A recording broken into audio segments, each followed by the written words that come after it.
Do you want system messages like these in your game? Start by adding a local script inside of starter player scripts. Delete the Hello World text. Get text chat service, which is used to send messages into Roblox chat. This is where you customize everything. Enable, disable the system. Set the message prefix, delay range, and the list of messages.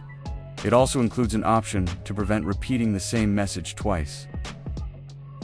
Checks if the system is enabled and if there are messages. If not, the script stops to avoid errors.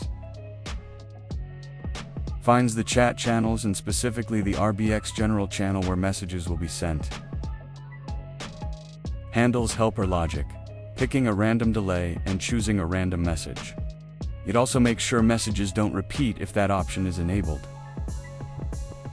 Uses a recursive task.delay loop to keep sending messages at random intervals. You can try it out. If you wait for a bit, there it is. Thank you for watching this tutorial.